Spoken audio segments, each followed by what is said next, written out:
Hello and welcome. My name is Meepolis, they, he, she, and today we are looking at and talking about The Nice House on the Lake, Volumes 1 and 2, written by James Tynion IV, art by Álvaro Martínez Bueno, who also co-created the series with Tynion, colors by Jordie Bellaire, and letters by Andworld Design. I don't generally publish spoiler-free reviews, but since this is a fairly recent title with some twists and turns, I felt like putting an extra warning here.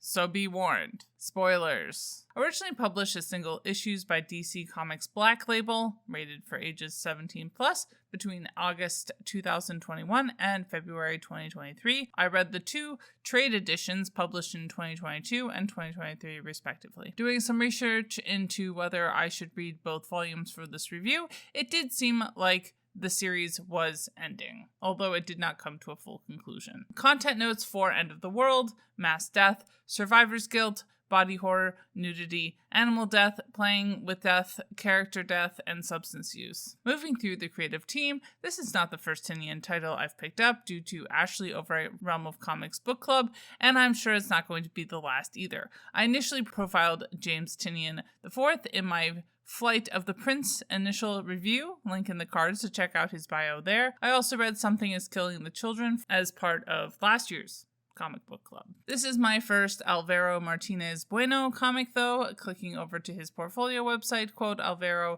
Martínez Bueno is a Spanish comic artist working exclusively with DC Comics. In his long career as a cartoonist for the American comic market, he has also worked on other DC series such as the mythical Detective Comics, Justice League Dark, Batman and Robin, Eternal, Aquaman, X-Men, and, in addition, for the publishers Marvel Comic and Valiant Entertainment. In 2004, Álvaro Martínez Bueno graduated with a degree in Fine Arts from the University of Salamanca. He later began his artistic career in the field of advertising and storyboarding for commercials. During this time, he worked for well-known brands including Coca-Cola, Vodafone, Orange, IKEA, McDonald's, El Corte, Ingles, and the Community of Madrid, among others. End quote. Clicking over to Jordie Bellaire's portfolio website, quote, Jordie Bellaire is an Eisner-winning colorist, best known for her color work on Vision, Batman, Pretty Deadly, and others. Following the success of her Eisner-nominated writing debut on Image Redlands with co-creator Vanessa R. Del Rey. Jordie launched the Boom Studios reboot of Buffy the Vampire Slayer and is currently writing the adventures of young Diana for DC's Wonder Woman while coloring many interesting projects at Marvel, DC, and Dark Horse.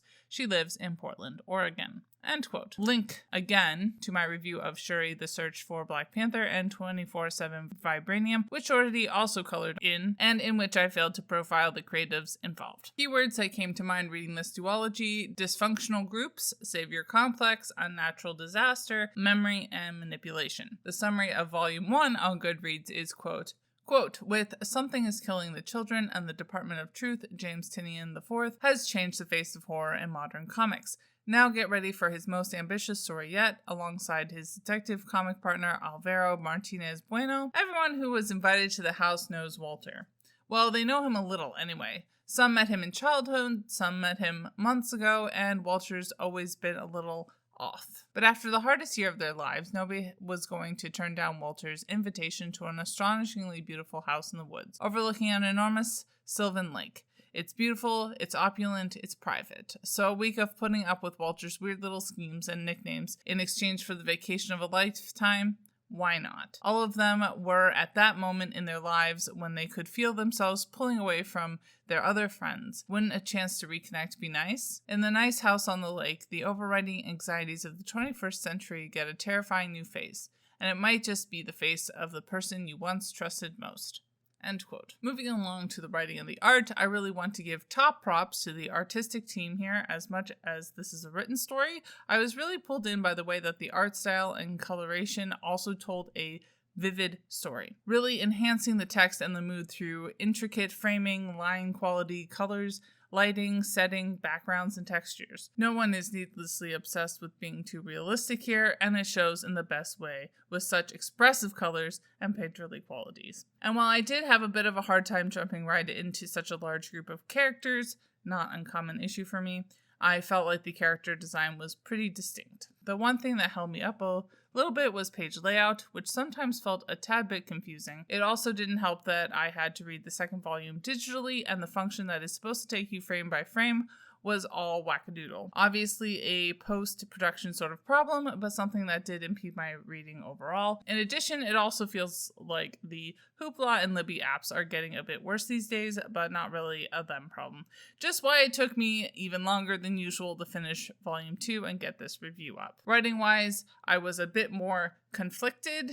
First off, fictional plotlines that center fantastical mass death scenarios are just not my favorite these days. Second, as the hugest fan of genre fiction, I am pretty familiar with tropes and take no issue with seeing them pop up over and over again. It tickles my brain when books are in dialogue with each other, and it did happen in ways here I liked, and some ways that felt like they leaned a bit more towards the recycled and less the reimagined or whatever. Obviously, the inclusion of both multimedia material and an omnipotent, all-powerful character who is involved in an end-of-the-world scenario remind me a lot of Watchmen, although certainly not exclusively to that. It also kind of reminds me a bit of Lost and the bit of Persons Unknown that I watched back in the day, which is interesting to see people return to and reimagine. But one of the things I enjoy most about horror is subversive social commentary, and The Nice House on the Lake just didn't feel like it was delivering on that. Not that that is the only way to do horror, but from my perspective, it did end up feeling a bit pretty but shallow on that front. Maybe if I had developed a stronger connection to the characters, that would have helped. They also felt like